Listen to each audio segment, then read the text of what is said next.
has done all along defensively, and now what he can do offensively, getting to the rim. If you were another coach looking at him, just how good is this guy? I think Marcus is an acquired taste. I think there's certain things that certain coaches value more than maybe other coaches value, and he would be a good player for anybody. Don't get me wrong, but the coaches, and there's a lot of them out there that that value toughness and intellect, strength, being able to guard 4 positions or whatnot. I think he would be a great addition to any team. But like for us, that's something that we look at him as being one of the premier players in our league, and he won't make anybody's all-league team just because of numbers. Now he'll make defensive, but it's hard to get awards from the public if you don't have numbers. But to your point, I think other coaches look at him and said he gets a lot done for a guy that doesn't really shoot the ball that much. He's really a good player.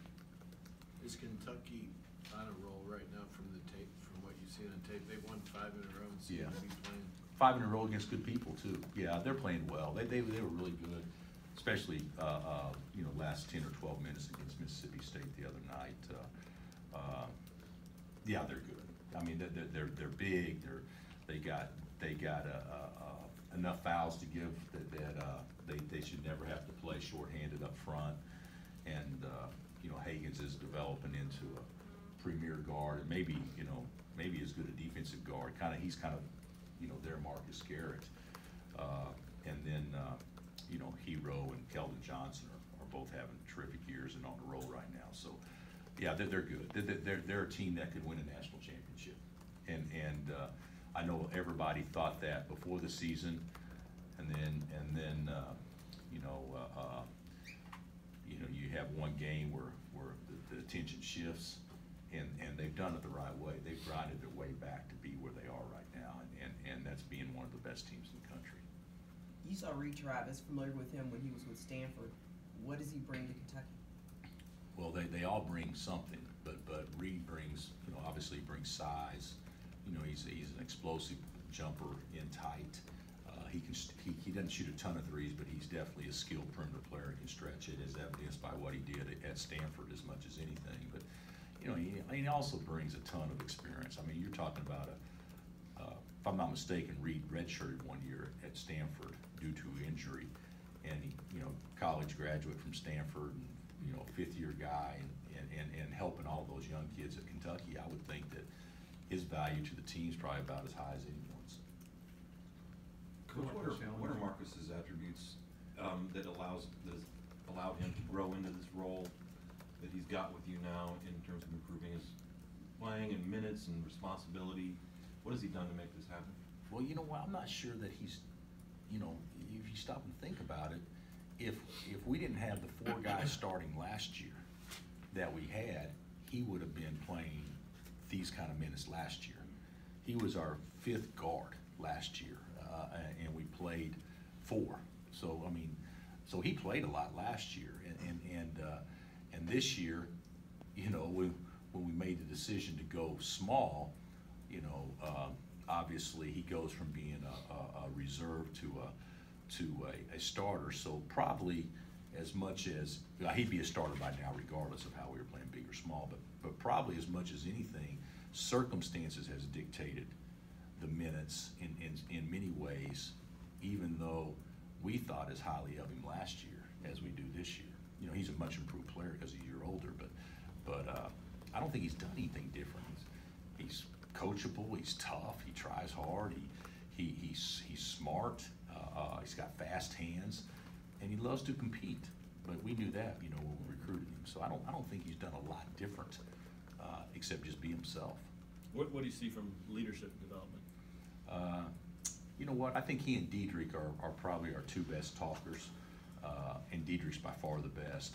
But I think he's he's not scared to call anybody out, and the players, all of them respect what he says, because he can back up what he says. I think he's a good leader. I think he can obviously become better, just like everybody can. But yeah, he's a guy he's a player that guys look to for confidence, and so that's definitely a form of leadership. Coach, what are some of the positives and negatives of having the Big 12 SEC Challenge at this point in the season? Well, the negatives are it comes at a bad time of the season. I mean, it's not a great game. It's not a great game for Kentucky. It's not a great game for us. But it's a great game because to the kids, we get a chance to play Kentucky. And to their kids, they probably may think the same thing about playing us. There's a natural rivalry there, even though it doesn't go back in as many contests as what you may think. But when you're talking about the two winningest programs of all time, I mean, there's built-in natural rivalry. And Adolph Rupp played at Kansas. There's so many things that intertwine to schools. I also think Cal brings an element, to the rivalry. Obviously, with the success that he's had and those sorts of things, and so, to me, it's not a great game. It's not as important as playing in Texas, but in the moment, it's as big as any game that we'll have, and to our players, they'll feel that same way too. But breaking up your season to do this, your conference season, I don't know that any coach would say they're a huge fan of it, but it's great exposure for our league. It's great exposure for the SEC, and for one day on game day, we'll actually be hearing about the Big 12 and all the schools in it, which is great for our league. Bill, naturally, Kansas fans are hoping that a light will come on with Q like Malik last year. Mm-hmm. Obviously, there's a big difference. Malik was older, but do you see any similarities between the two? Yeah, I see signs. It's like today in practice. We practiced at 7 this morning, and for a 7 o'clock practice and how he shot the ball and in competitive deals, it was terrific. So yeah, we see signs of that. He needs to have some success, obviously, during the game, but I see flashes of him doing what we know he's capable of doing, but I also see periods of time where when things don't go as well, he loses all aggressiveness, and that's what he's got to stay aggressive at all times, and whether it goes in or not, or whether you make a good play or a bad play, at least do it downhill and being aggressive, but we need him to be the version of himself that we know he can be in order for us to have a chance to finish strong this year. You say that all freshmen hit a wall. Do they all hit it? I don't know if Durant did, but everybody else does. Typically, freshmen hit a wall. In your experience, do they hit it at the same time? No. Well, my experience, it comes in early February, or late January. So now's the time, that they would start hitting it. So how do you prepare for your guys to get them through whatever? We're not going to change. We don't practice as long as we used to, but we're not going to change what we do to play to that. We don't know positively it's going to happen or when it's going to happen, but we know it's going to happen. They're going to get emotionally tired, and the mounting pressure of delivering night in and night out in the big games, it gets tiring. That's why playing so many tough games early, I don't know if that was good for this team.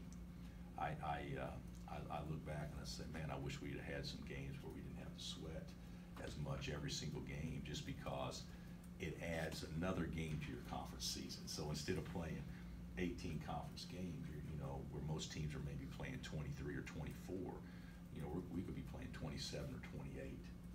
With the tough non-league games, with the effort and things you got to put in to win those games. So, it's natural for them to hit a wall, but usually they hit it and they get it back, and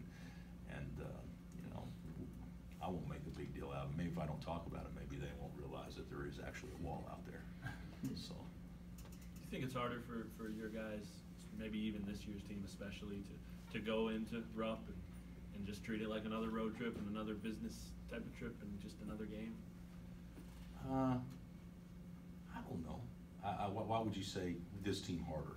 Just younger, 2 years ago you took Frank and Devontae, those guys. But best player in the game was Josh. Yeah, right. He was a freshman, But no, I see your point. It'll be, our guys will be more amped up, even though those other guys were too. And those other guys are probably more prepared to control the emotion of it than these guys. Yeah, I do agree with that.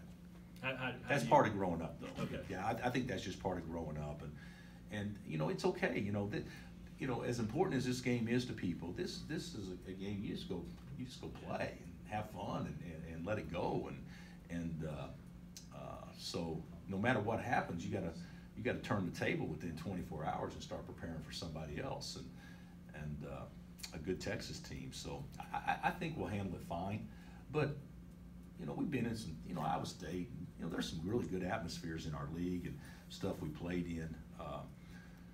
But this will be unique because the atmosphere is great, but it's the stuff outside the lines that is what puts the pressure on.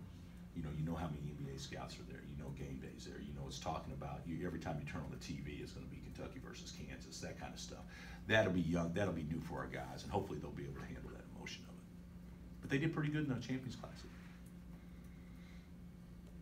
You go when you get back. I know you're kind of back into the Big 12 race, and you've been involved in so many of these that go down to the wire. But does this year seem a little different? It seems like there are more teams that still have the chance to really make. Oh, I agree. I agree, Kevin. I think you know, 4 losses right now, you would think, oh, geez, we're out of it.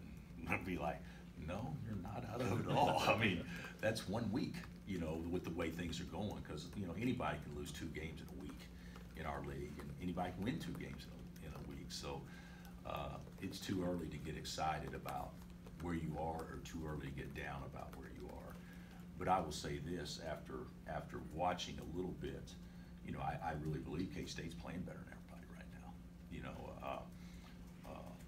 because you know you just don't get an easy basket against them. But you know, you know whether or not they maintain that, whether or not other people get better stuff remains to be seen. But a third of the way in, I think the people that wanted to see a good race, I think they're getting their wish. Anything else? Coach Cal, is he one of your closer friends in professional? I mean, you both worked here, you both know Ted and Larry. Yeah, we do. No, Cal and I have a lot of similarities in you know, path, because he was here and I came the year right when Cal was leaving, so we never crossed while we were here, but had a lot of the same connections to people that were here during both stints. And so, you know, people can say what they want to and make a big deal out of a lot, which you know sometimes they do. But the bottom line is, you know, he's done a ridiculously good job wherever he's been, and he gets so much credit for being a terrific recruiter. But he's as good a coach as he is recruiter, and you know he's always going to be a guy that is fun to compete against. I believe that, and you know he may say the same thing about us. I don't know, but that's what I think makes this even more fun. Like to Matt's point, players get excited too, but certain games coaches get excited for as well.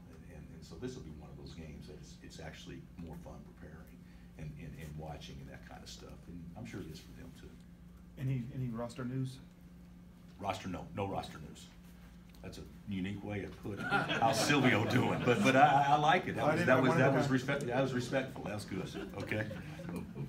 I wondered about that, the token pressure that you're showing here and there. I mean, what's the objective there? Is that something you want to see more of moving forward? I think that we have been so inactive from an activity standpoint that anything to do to try to not to steal, not to do what, just try to create activity. Right. You know, we don't. You know, Marcus plays great with his hands, but how can he get 6 out of 7 steals in a game? How can he go get, you know, he basically makes the vast majority of our plays defensively that would lead to us taking the ball from our opponent, whether it's deflection or whether it's going to steal the ball or whatever. So anything to try to create activity, that would, I'm not a pressing guy, you guys know that, but it's hard to press when you don't have shot blockers in the back. Sure. And then The other day we did against Iowa State in 3 passes, uncontested 3 in the corner, so we stayed in that a long time. But all it was is just try to create some energy. But that 3 Diedrich kid, is that something you might go to more? I mean, that was a clutch 3. Yeah, him shooting threes? Yeah. I think he should shoot more threes. I've told him that throughout the season. You know, he hadn't shot them well to date up until the last game. But he's a good shooter, and the way that he's going to be defended now without, you know, having a Doak around is you can put 2 guys on him and lay on him and you know, beat him up, so to speak. So he needs to get away from the basket some. So I don't think those are bad plays at all. Would that be particularly true on Saturday? Could be. Yeah. You know, I don't know how they'll guard or whatever, but I do know that we need to all be very aggressive and not play to just one guy shooting the basketball. We need to play to all 5 guys being threats out there, and I think we go through periods of time in games where we don't do that very well. You mentioned the energy. Is that something that Ochai can help with? He has helped. Yeah, Ochai's helped a lot with that. I think we're more athletic and more energetic, you know, since he started playing, without question. So yeah, he's been a big bonus. And the other day he was terrific. You know, he gets 5 fouls and in 16 minutes. So you know, obviously we need to improve some things there. But I thought he was terrific the other day with his energy, and he comes in firing. I mean, that's, you know, you would think that everybody would have that mindset to come in and be aggressive like that. And so, you know, it's easier to do that when the ball goes in the hole, but that was nice to see right off the bat. Obviously, Gerald's kind of separated himself as being kind of the best 3-point shooter. Last couple of years, you've had so many really good ones. Kind of had a game of horse now, I guess. Who would be the second best 3-point shooter on this team? Well,